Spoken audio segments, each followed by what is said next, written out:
Emmet Gibney, welcome to the show. Ryan, thanks for having me. So let's kick things off with something spicy. What is your spicy take on building a SaaS business? I don't know if this is controversial to everyone, but we've all seen kind of the talk lately about vibe coding, and I think vibe coding is kind of a interesting turn of phrase to basically say, I'm going to use AI to help me coding completely indiscriminately.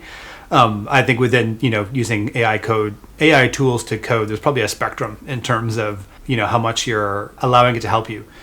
And I think when you get into that vibe coding territory, for sure, you're probably getting into a little bit of a danger zone. And this is from somebody who, I'm a hobbyist developer, so any coding I'm doing, it is probably very heavy on the vibe coding and very reliant on the AI. But maybe to put it more sort of succinctly, I think in the short term, AI tools for coding are probably overrated. I think in the long term, they'd probably be underrated. Like I think the long term promise of a lot of this stuff is probably on point. But yeah, I think in the short term, it's going to result in a world of hurt for a lot of people.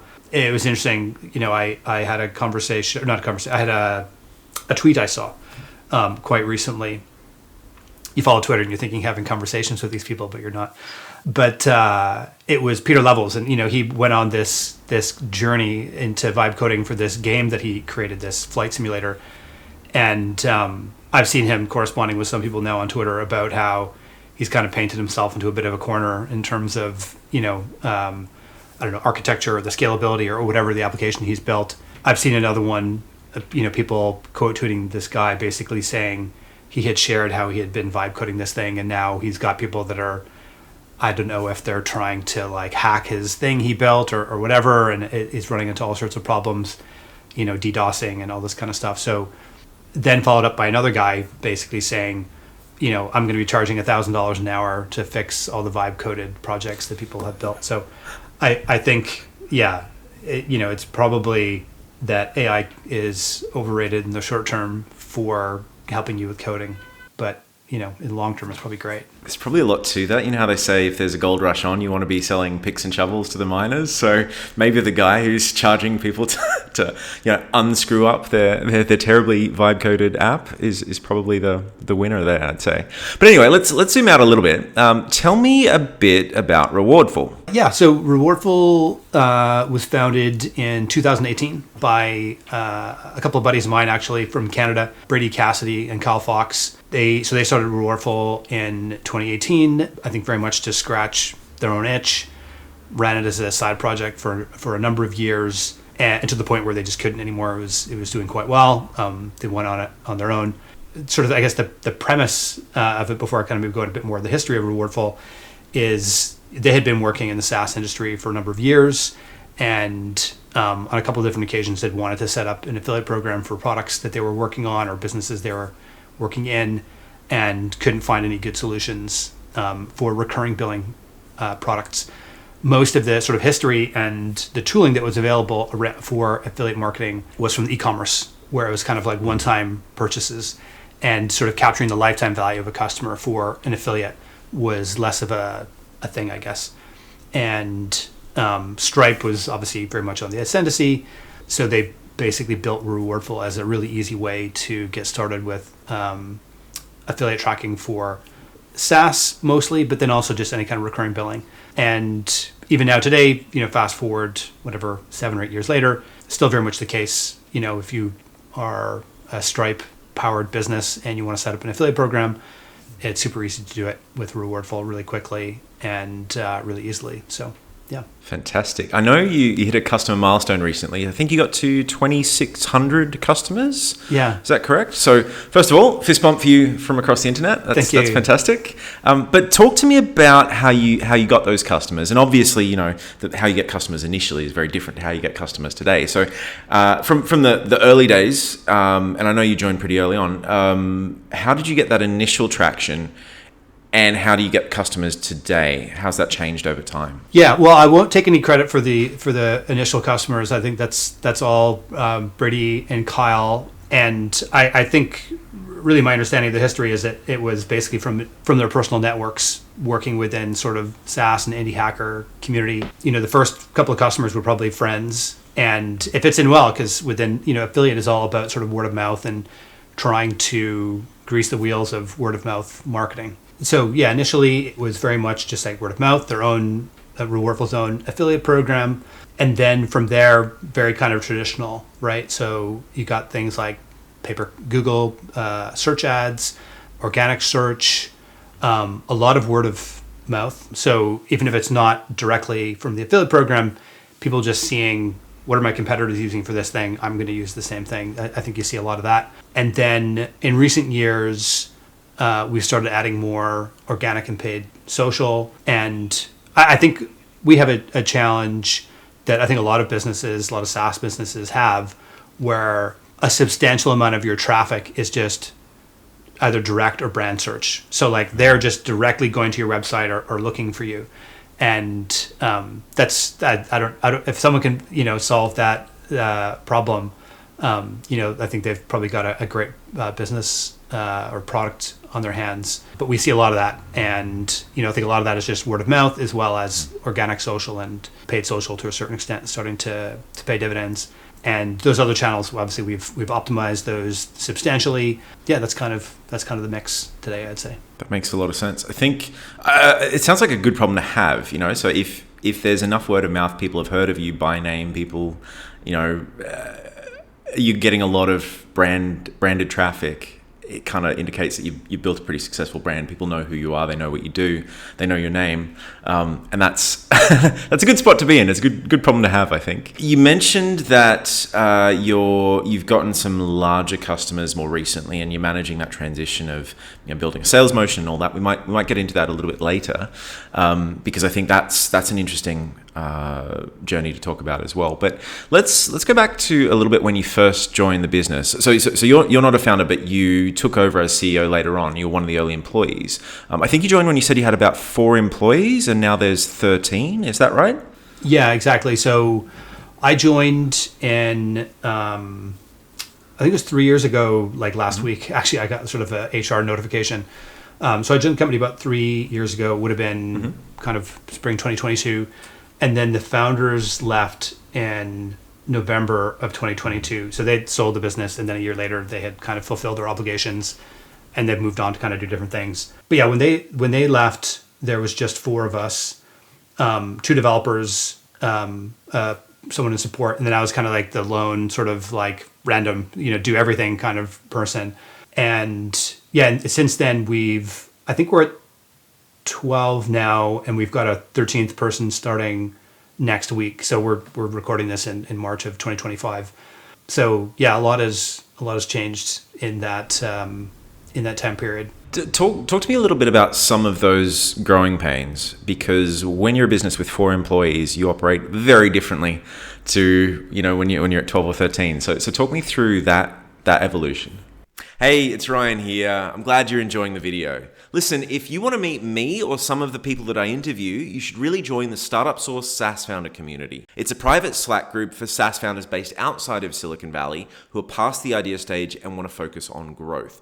About 30% of our members are doing over $1 million a year in revenue, so it's a pretty high caliber group. You'll get access to regular mastermind calls and workshops, and every week we share exclusive marketing tactics and resources that you can use to grow your business faster. So, if you want to give yourself an unfair advantage and learn from other SaaS founders who are 1 or 2 steps ahead of you, head over to startupsource.com and sign up. I think there's a link in the description down below as well. Anyway, I'll see you in there. Yeah, so, and I mean, I think we are still feeling some of the sort of that pain or pressure. There's a few different aspects to it. So one is like people and adding new people. And then the other side of it is just like as our customer base has scaled, and as you mentioned, the types of customers that are now coming to Rewardful have changed. So historically, we were very much like it was indie hackers, small SaaS businesses, many of whom like they didn't have substantial revenues. Whereas now we've got businesses that are coming and using Rewardful who are like massive venture-backed companies who have, in some cases, 9 figures in venture capital funding, are making tens of millions in ARR, and I guess sort of like the volume of data across Rewardful's platform is enormous now. Like our top 10 customers now probably account for more server load. And I'll be using non-technical terms. I'm not a developer, so don't judge me if you are. But just like the server load, the size of the database, top 10 customers now would dwarf all of our customers, call it a couple years ago kind of thing. And so like we've had challenges in terms of scaling systems that we've had to overcome. And then the types of things that customers are looking for as they become to be, these larger types of customers, the types of stuff that they care about is different than someone who actually doesn't have any kind of scale with their affiliate program. So we've had to adapt on that front.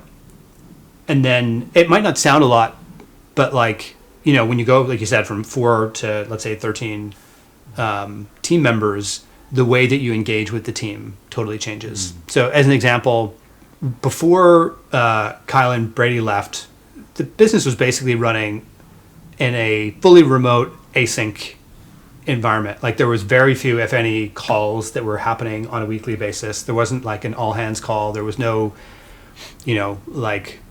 stand-ups or weekly catch-up meetings or anything like that. It was just, we chatted on Slack and people kind of engaged in an asynchronous manner.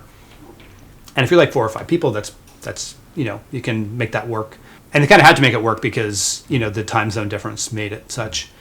But then as you start adding people, it makes it difficult to collaborate on challenging product issues or challenging marketing issues. You're trying to get in sync on what's our messaging and whatnot. So like implementing a little bit more process becomes important. And so at various different inflection points, we've had to, kind of change the way that we operate.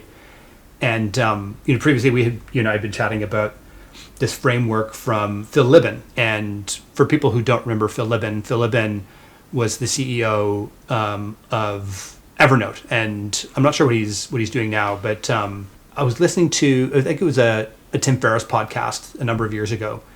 And he talked about, I think it's the rule of 3 and 10. And just very briefly, he kind of talks about how it's effectively every time you triple. So he went 10 just because it makes things easier for kind of effect. But basically, every time you triple, everything breaks, right? So if you're a solo founder, when you then go to 3 people, everything breaks in terms of the way you work together. And then when you go from 3 to 10, instead of 9, did you say 10? From 3 to 10, everything breaks again. And then 10 to 30, everything breaks again. And you got to, change the way that you're operating. And I think he was very much talking in terms of like operationally and the way that you as a team are working together, everything breaks.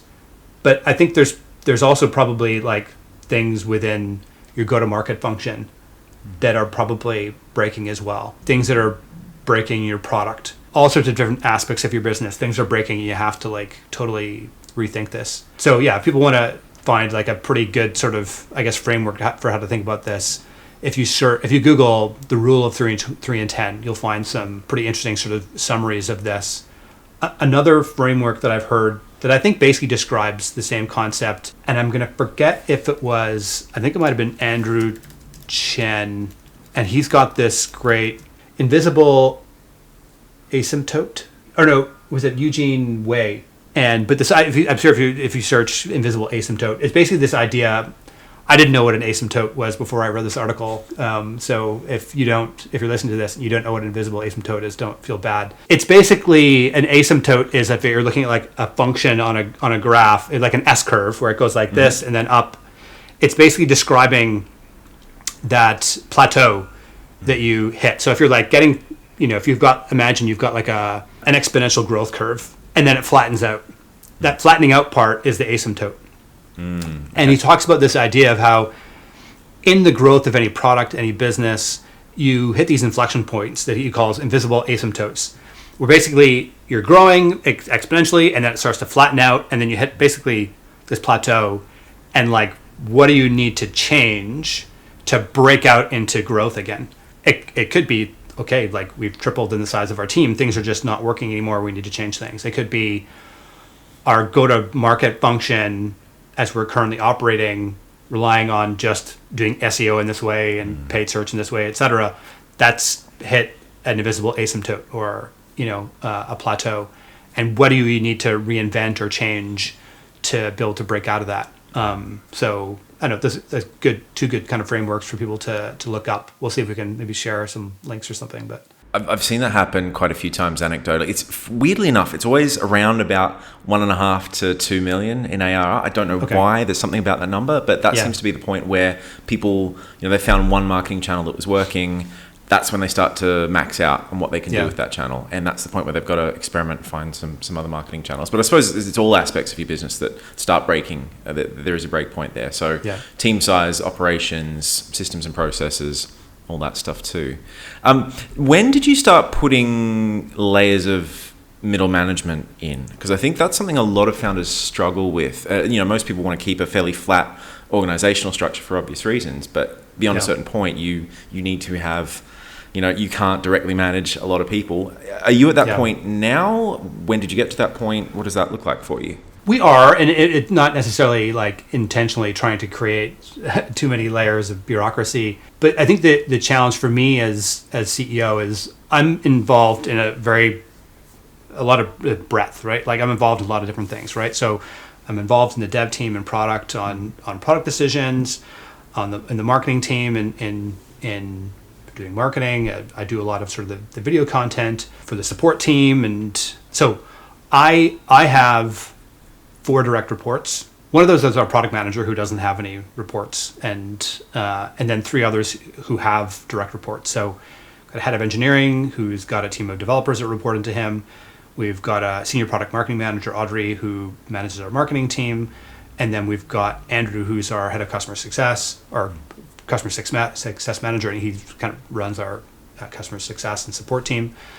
And it's not that I want to create these layers between me and the team, but directly managing 4 people is difficult. Directly managing 12 people is kind of impossible. Like you're not actually going to manage these people. But beyond just like the people management aspect of things, I don't know enough about development to lead a team of developers effectively. Same thing for marketing. I know a decent amount about marketing, but like to actually manage the team and execute on things, I wouldn't be able to execute, right?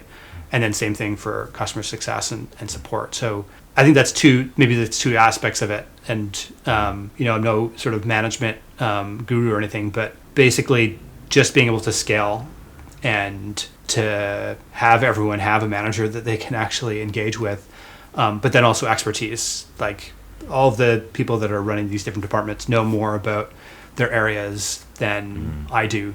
And I think I would very much describe myself as a generalist. So I'm probably better as a manager of 3 managers than I am as a manager of 10 individual contributors, right? So, but yeah, so I don't have much more sort of like management guru advice to offer, but that's kind of the way we've thought about it. At what point did you have to put in that first management layer though? Like, was it when you got to 5 or 6 employees? Was it when you got to 8 or 9? Like, at what point do you say, hey, I can't actually manage everyone directly and I need someone else? And if it's a domain expertise thing like development, probably makes sense to do that a bit earlier.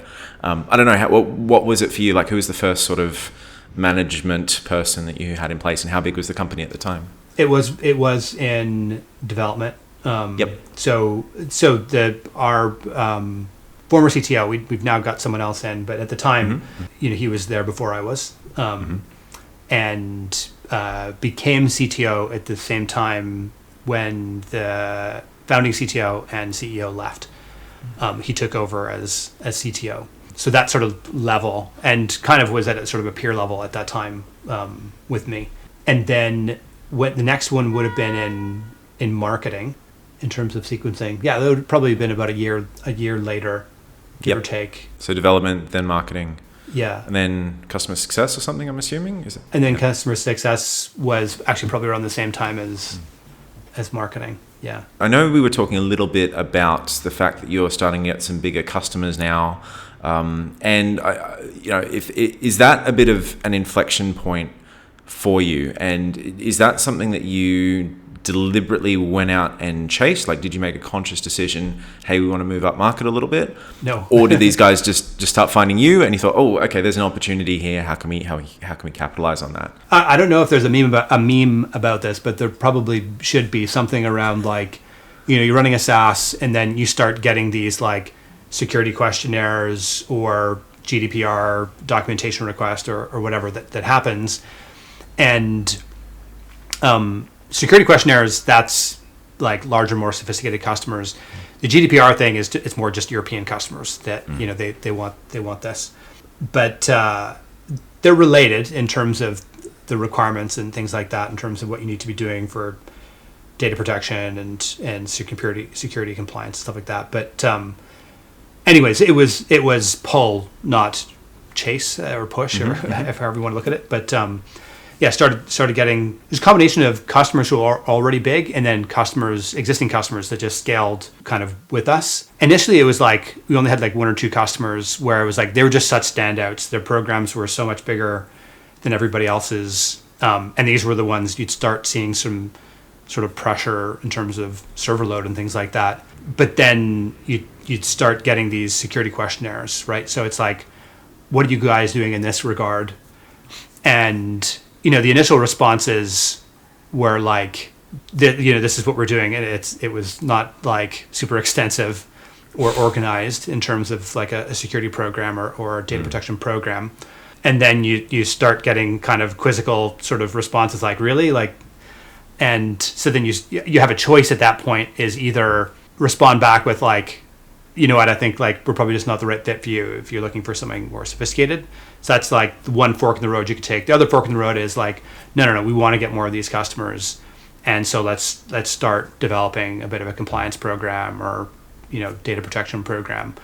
And that's the route that we chose to go, was to start getting more serious and sophisticated about what we're doing in that regard. So like we brought in a privacy and data protection consultant to come in and help us get everything, all our ducks in a row, in terms of, initially it was GDPR and documentation, and then it's the next thing that we're looking towards is SOC 2 compliance, which that's a whole other rabbit hole. If people want to go down, we can, but if you want to go after these larger types of customers, particularly if like you've got a B2B product, it's much more an important thing. And I think it's particularly for our space, and I think I don't think it's always the same for all SaaS. Say, like, for example, if you had built a SaaS that was like a social media management tool, which, by the way, we've probably got a dozen of them using Rewardful, there's probably very little sensitive customer information that you're capturing, because it's mostly information that's going to be eventually published anyway. Obviously, there would be like some embarrassing things if you accidentally published someone's social media posts early, if they're announcing secret features or whatever. But in terms of like exposing customer data, it's not very sensitive, right? On the flip side, if you've got a CRM or payment provider, right? So like HubSpot or like Stripe, they have to have very buttoned up stuff because the nature of the information they're storing for people is really important.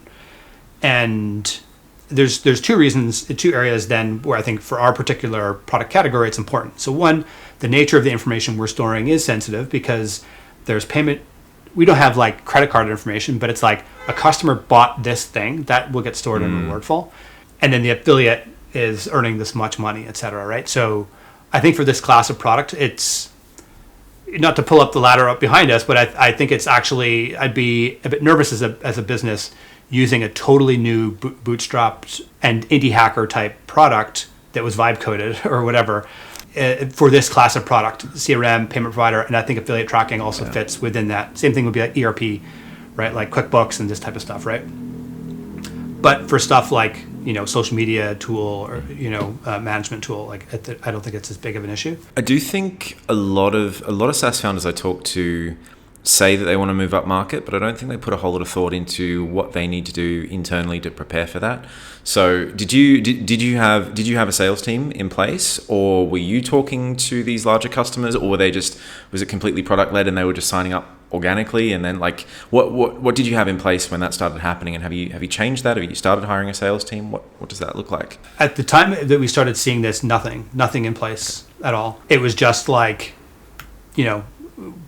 someone on the development team being like, oh geez, like, hey, check these guys out, like we're getting a lot of whatever, like server requests, or these guys are hitting our API or a lot, and it's like you go look and it's like, oh geez, these guys are big, they're going quickly. Dig a bit and it's like, oh okay, these guys have raised 100 million in venture capital or whatever, right? So just naturally you'd see some of that.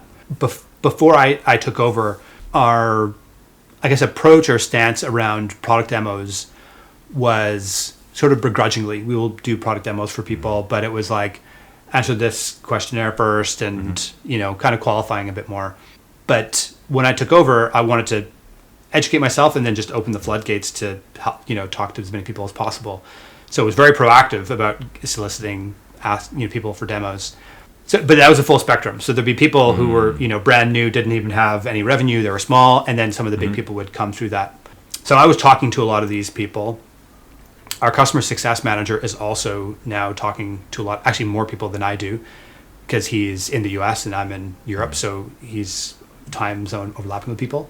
But we are now also starting to try and put the pieces together about being more proactive about this. So not just inbound, looking to, okay, how can we actually go and try and, the analogy I would maybe use is like, go from rabbit trapping to whale hunting, or, whatever your analogy you want to use.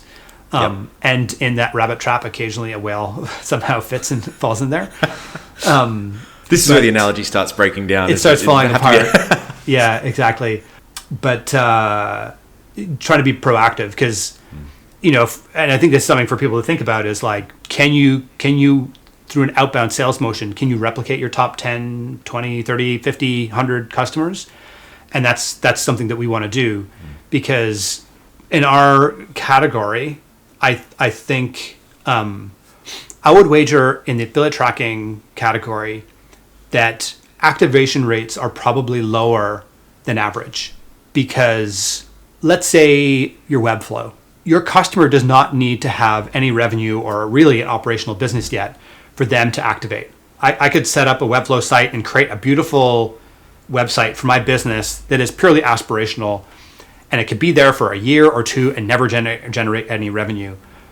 And that customer activated even though they were never a real business. For an affiliate tracking tool, that's not really possible. I can fully onboard and set up all my campaigns and do everything.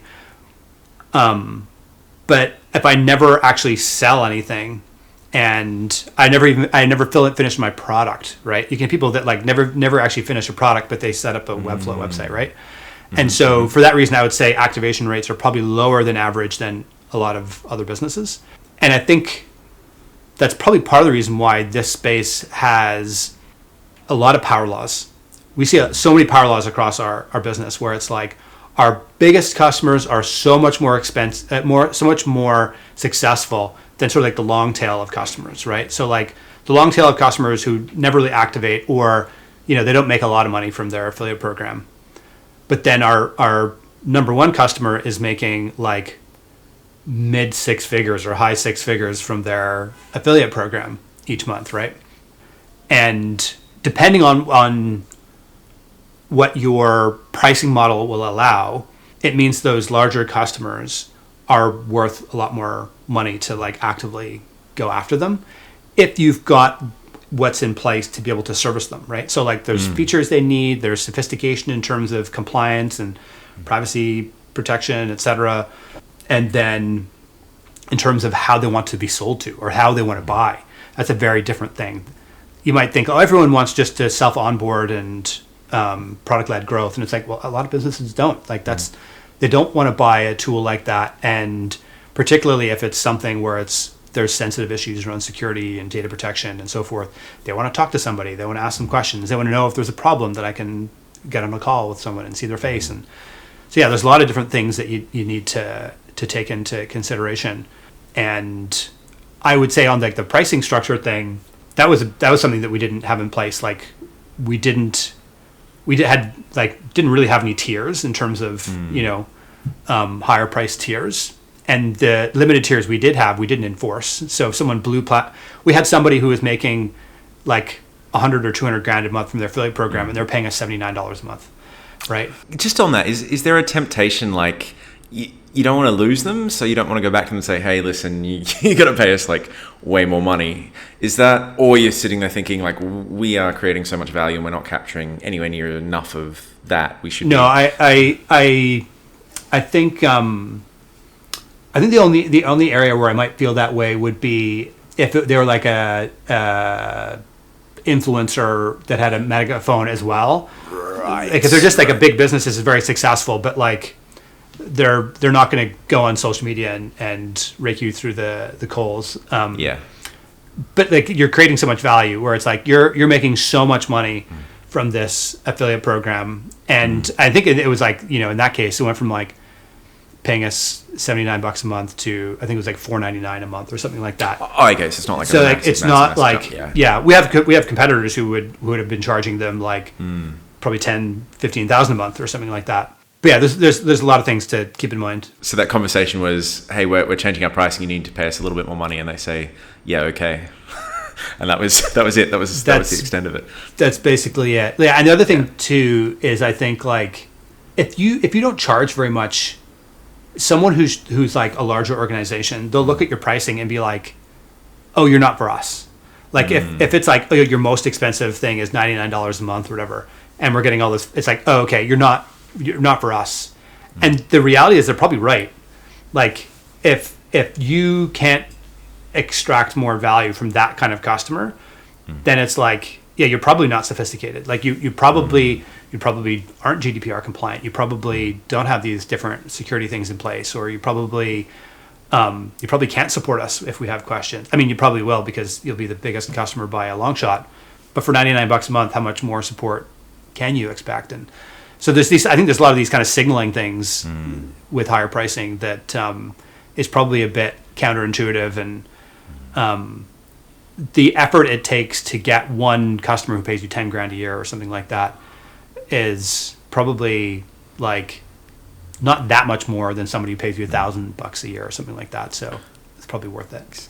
We did have a guy in the startup source community a while back whose whole approach to pricing was whenever he noticed people were buying his most expensive tier, he just added an even more expensive tier. He ended up with like 7 pricing tiers or something ridiculous. And I thought at that point you can't just you can't have 13 or 20. You need to. But that was his approach. But the key insight there was exactly what you were saying. There is someone who's going to look at your pricing tier and go, oh, that's a little bit too cheap. That's not a good fit for me. Clearly, it's not designed for a company at our level. So I'm going to look for a competitor instead. And people think, hey, we're really cost effective. Why is no one buying? And it's because the pricing does not match the expectation. I think that's a really interesting insight that a lot of people can get some value out of.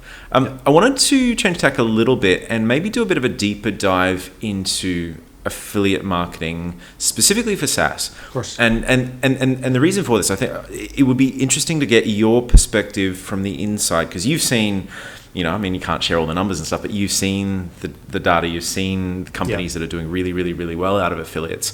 So I wanted to kind of pick your brain on what they're doing differently to everyone else. Like, what do they have? What kinds of companies are they? Like, what are the patterns? Is there anything that people can kind of take away and learn from that? So just before we do though, I did an interview the other day with Belle DiLorenzo, and she was 24 when she launched her business, 0 marketing budget, and she launched, and in the first weekend she made $30,000 in like 2 days, which is a lot better than I was doing at 24. And it was through an affiliate partnership that she had. So I think a lot of SaaS businesses, there's a bit of confusion around when you should set up an affiliate program. In your view, what's the best time to set one up? So this is a difficult one. I talk to a lot of customers who want to know whether it makes sense to set up an affiliate program from day one. It is harder to launch an affiliate program when you're also launching your business. It can work, like this example that you gave me. I've had other ones like this as well, where we actually had a case study on our website for a company called Cometly, and they launched using Rewardful as like for their affiliate program. So they launched using an affiliate partnership, and I think by the end of their launch week or whatever, they were at $54,000 in monthly recurring revenue. That's pretty good. Yeah, and the way these launches, and I've seen other ones, they tend to work is like you actually do like substantially more than that in terms of gross volume, and then obviously a lot of churn, and but then it kind of normalizes at like, so maybe they did like 120 or 1,000 or something like that. People try it out, they churn down, and then you've kind of got a baseline of, whatever, right? I had one a couple years back. In their first 3 weeks, they did like $700,000 or something like that. Wow. Okay. And as far as I could tell, that was them launching the business. And then it kind of settled down at a much more, it was like still six figures in MRR probably. Is that like, that's going to be an outlier of Absolutely. obviously, or okay. Yeah, So yeah. is there, But it's an outlier, but there's not nothing to it. So what I would observe in any time I've seen that type of like a launch, which I think before I got into SaaS, I was creating instructional videos for sports, and I was kind of educating myself in like the online course community, right? For as much as that community is filled with a lot of charlatans and things like that, they knew how to launch products. I think affiliate marketing is very good for that type of model in that world, because if you're launching a business, you're in an area where like by definition you don't have customers because you're launching, right? And partnering with people who have credibility and access to a customer base that you want to sell into, that's the way to go. And I think there are memes about this where it's like, first time founder is obsessed with product, second time founder is obsessed with distribution, or whatever that sort of phrase was. An affiliate program can basically allow you to rent access to somebody else's distribution. And in every instance where I've seen someone launch a SaaS using an affiliate program, they've got some sort of, if you want to call it, proprietary relationship with someone like this and it's usually not like a huge number, right? It's usually not like, we launched to 1,000 affiliates. It's like, it's usually about a dozen affiliates. And those affiliates are like well known within their space or whatever, right? So like, I'm trying to think of an example. Like if I wanted to, I don't know, create some sort of SaaS for personal trainers or something like that, then I would probably want to partner with some sort of influencer or someone who's like, going to be able to drive those kind of results, right? It's harder because one, like you'll have to have some way of selling someone like that. Either you already know them, you really know the space really well, and you can basically convince them to promote your product on an affiliate basis. I think a good example of that, I don't know if he launched it or not, but I was going to say with ConvertKit and Pat Flynn, I'm pretty sure that Pat Flynn was like given equity in ConvertKit, as well as being like this mega affiliate. If that's your model, you want to try to launch your business using the affiliate program, it's possible, but it's going to be challenging. What's more likely going to be the case is your affiliate program is going to be a secondary channel that you add to a business that already has one or more channels that work. And the reason for that, and this is the reason why launching is difficult, putting aside the proprietary partnership, whatever, the reasons it's difficult is because of lack of product market fit. Most SaaS products or any kind of product, when they first come to market, they don't have product market fit. And it's usually an evolutionary process to get it. It's not like you launch, everyone loves it, and they just come pouring in. Like you do see that sometimes, like let's say with products like Lovable or these other things that just kind of catch fire in the zeitgeist and they blow up. Most products aren't like that. Most products, they come out and it's like you really got to iterate to product market fit. It takes a long time. Affiliates are generally not going to be along for the ride with that, right? So if I'm an affiliate, I'm basically playing an earnings per click game. I've got traffic I can send you, and the revenue I can generate is maximized based on how much money each of my clicks is going to be worth. The only ways that you can improve earnings per click is improve conversion rates on like at the top of the funnel, and then improve the lifetime customer value, right? And in both instances, me as an affiliate, I have no control over that. And so if your landing page, your messaging and your like everything is, you haven't figured that out yet, your onboarding is kind of leaky, the product doesn't really deliver on some whatever, right? Like figuring all that stuff out is difficult. So yeah, that's why it usually is something where it's like you're going to iterate, you're going to be working, your first customers are probably going to be like within your network. They're probably going to be like organic social. You're just like interacting with people on Reddit and communities that are relevant to you, or Facebook groups, or if you've got a Twitter following, you're engaging with different communities on Twitter for indie hackers or whatever. And then once you've kind of got to a point where it's like, okay, like we've got a few thousand in monthly recurring revenue, we've got like a reliable amount of customers that are signing up through whatever one of these other channels. If you then add on an affiliate program, it's going to work way better, because building up an affiliate program, it really relies on a lot of the things just like your marketing generally relies on. You need to have messaging, all that landing page kind of stuff, right? You need to have collateral that, different blog posts outlining different use cases for your product that you can share with your affiliates, that they can share with their audience to say, hey, use XYZ tool because it's, this new social media management tool that does everything on autopilot. It's like, this is how they do it for this industry and that industry and that industry. You need to provide them with ammunition that they can use. And if you won't have any of that stuff when you first launch, it takes a while. So yeah, you can definitely launch with an affiliate program, but it's definitely hard mode. So well, I do wonder about that, because those examples you gave before of people that launched on day one, did fantastically well, but the key to all of that was they had some really good relationships in place first. Arguably, it's not day one because they had to spend time building up those relationships. Maybe that was they're probably in the industry for a while already, and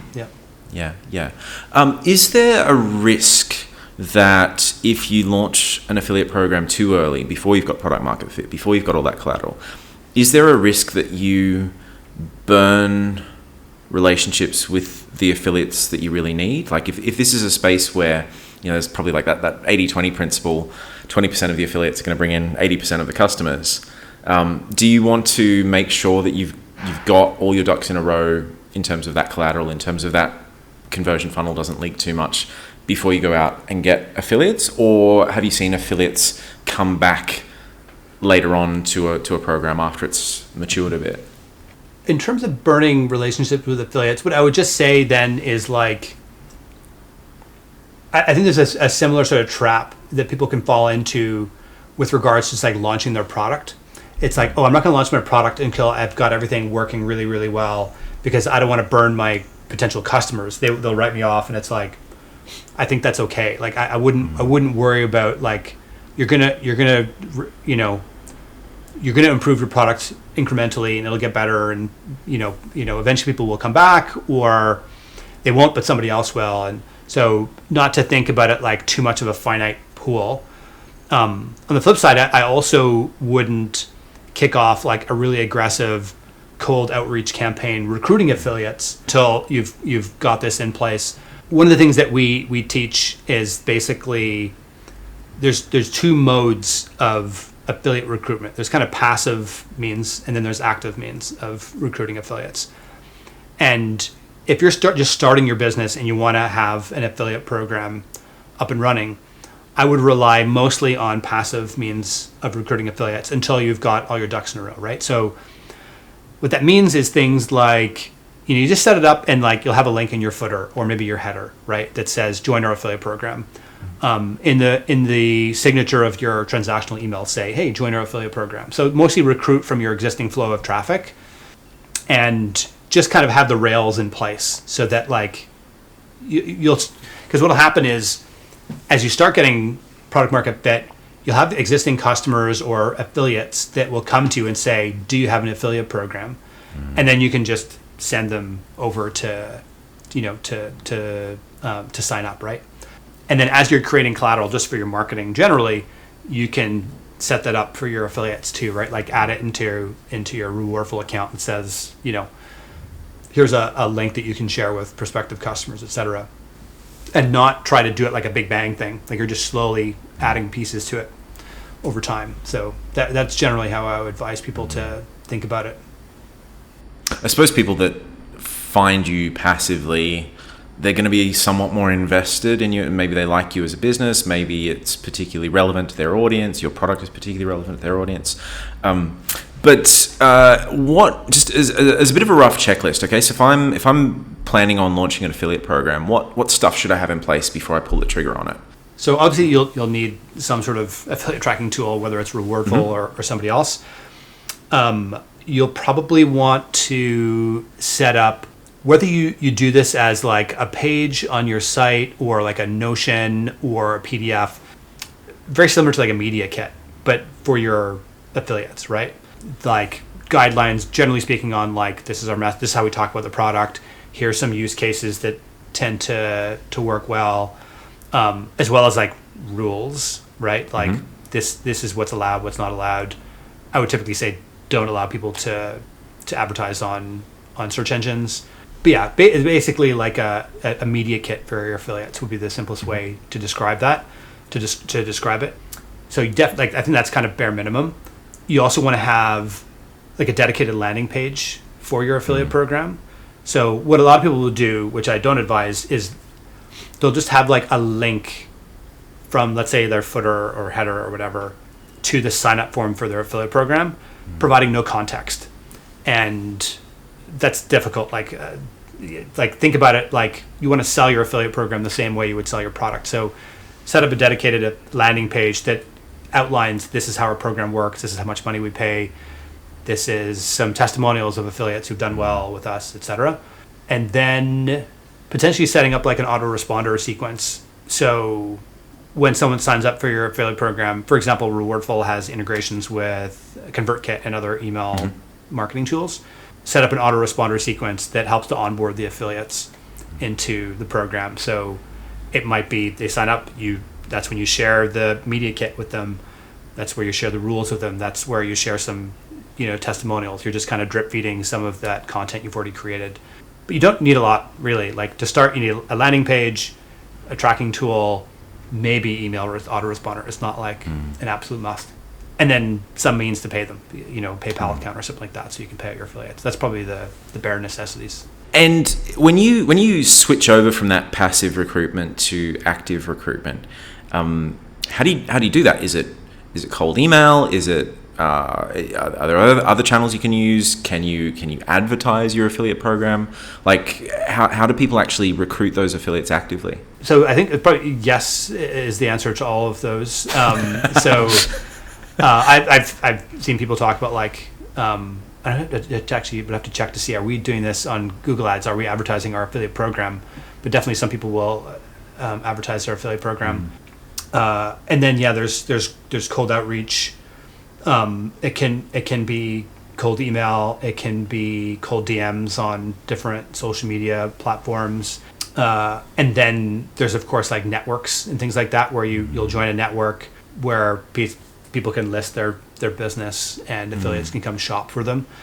We are working on our own marketplace, as we call it, and so that'll be something that people can list their program. I think it'll be helpful, but I always want to kind of temper people's expectations and kind of warn them of what to expect in these marketplaces.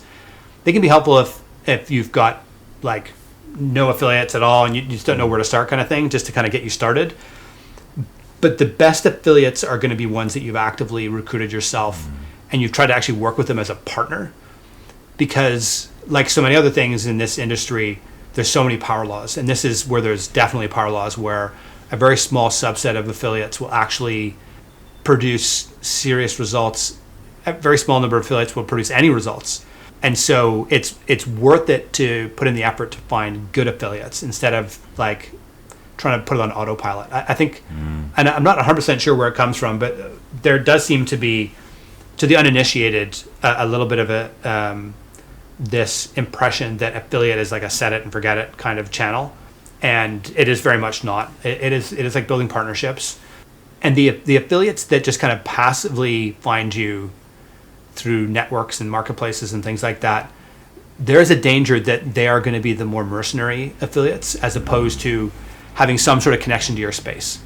So let's say you are a, I don't know, social media management tool for beauty salons. I don't know, pick your sort of industry, right? You know, maybe there's some business experts who are business influencers online who teach people how to set up beauty salons and do marketing for beauty salons or whatever, right? And like that would be the kind of person you would want to actively go and find. They're going to have a relevant audience, that they have trust with their audience, that they are going to lend that trust to you to sell your product. That's a really good fit. You know, look for people like that for you. But if you join, let's say, one of these networks or marketplaces, what you might find is someone who's just a professional affiliate, and their business is not selling to people who run beauty salons. Their business is arbitrage. And they know that you pay 30% recurring commission, and they know nothing about your space, but they're really good at PPC or SEO or something like that. SEO is not a problem really. Like if they're really good at SEO and they can like rank for a particular term, good on them, right? But PPC is basically cannibalizing your brand search, right? So if you're lucky like Rewardful, where you've got really good brand search and a lot of people are searching for you, people will tend to just click the first link that is on Google, and that might be an affiliate ad, right? So that's called brand bidding, and that's a very common thing that these more mercenary affiliates will do, right? But the person who, you know, like is a guru for someone who runs beauty salons or whatever, that's not their business. So you don't have to worry about that kind of thing. So that's something to be cautious of if you're going to go and use the affiliate networks. It's better to be like, I'm going to look for people that are actually engaged in my market and sell to my audience, and I'm going to partner with them. Are there any other red or green flags in terms of the right kind of affiliates and the wrong kind of affiliates to recruit? In terms of red flags, I think like ideally you want someone who isn't going to promote just using paid ads. The other problem area is coupon sites. So, for example, let's say I go to checkout on your SaaS, and I get to the final step, and I see there's a field for promotion code, or you know, it could be e-commerce or whatever, right? The first thing I'm gonna do is like, oh, Google like XYZ promo code or whatever, right? And then I'll see a result on Google, and I'll go, oh, there's a coupon, I'll try it, and then that's like there's going to be a discount, but then also it's going to be a commission getting paid to an affiliate that did not provide incremental revenue, right? There's this concept in affiliate marketing about incrementality. Is this affiliate driving incremental revenue that I would not have otherwise gotten? In the brand bidding case, that's not incremental revenue. The customer was looking for me already anyway. For the coupon side, it's even worse. The customer had already found me, and now at the last hurdle, like they've used this coupon code. So those would be the two, to look for. And it can be difficult, like you don't always know upfront, like how is this affiliate going to be promoting me? So I would pay attention to that. And then in terms of, not necessarily red flags, but things to be conscious of just in terms of like culture, is if you're dealing with, say, like affiliates who are on search, so like they do really well in search, so like more traditional kind of publishers, or they've got listicles, etc. That's one grouping of affiliates. And then another grouping would be like influencers who they're on TikTok, YouTube, Instagram, etc. Understanding the culture around upfront versus back-end payments, right? So certain markets are going to be very like pay me upfront kind of culture. YouTube would be heavily pay me upfront, which I think is understandable because they've got to do the effort of creating the videos and things like that. It's a expensive production process. But that's something to navigate. We just did a webinar with a customer of ours called Better Pick, where they walk through how they do this, both on the SEO side as well on the influencer side, where they are paying upfront for both listicle placement as well as for posts on social media, and then they're incentivizing them on the back end. So I think that's something we're going to see more of, is people that are paying a little bit upfront and then kind of using the affiliate incentive as a back end mechanism for the influencers. So that's something to be aware of. I wouldn't call that a red flag or anything, but it's just sort of the way I think the industry is evolving a little bit. And what about, top 10 best insert software here? Top 10 best social media tools, top 10 best whatever, like listicles like that. Is that a good thing? Can that convert well? Is it dangerous being on a page where people are doing comparisons between you and all your competitors? What are your thoughts on that? So I think it's better to be on that page than not on that page, right? So if there's a listicle that says top 10 social media management platform or whatever, if you're not on that, then you're just not in the game. So I tend to advise people, that's where to start, is search those listicles and basically pair your affiliate recruitment strategy with your SEO strategy, whatever you want to call it. What are the keywords that you want to rank for? Google all those keywords. Let's say there's 20 keywords that really matter to you. Google all those keywords and then just look at the top, if you want to be really gritty about it, the top 100 results or whatever, right? The top 10, again, power laws, it's always it's this pretty aggressive power law, and you just want to be, if it's not a competitor, you want to be on that page. And affiliate is a mechanism for you to get on that page. So some listicles, they'll be happy to just do it on a affiliate commission basis. Some of them you're going to have to negotiate an upfront payment as well. And I would absolutely recommend, you want to be everywhere. And it's just a matter of, do you deem it that it's worth it? Where are you in your business's life cycle? Rewardful's, established enough that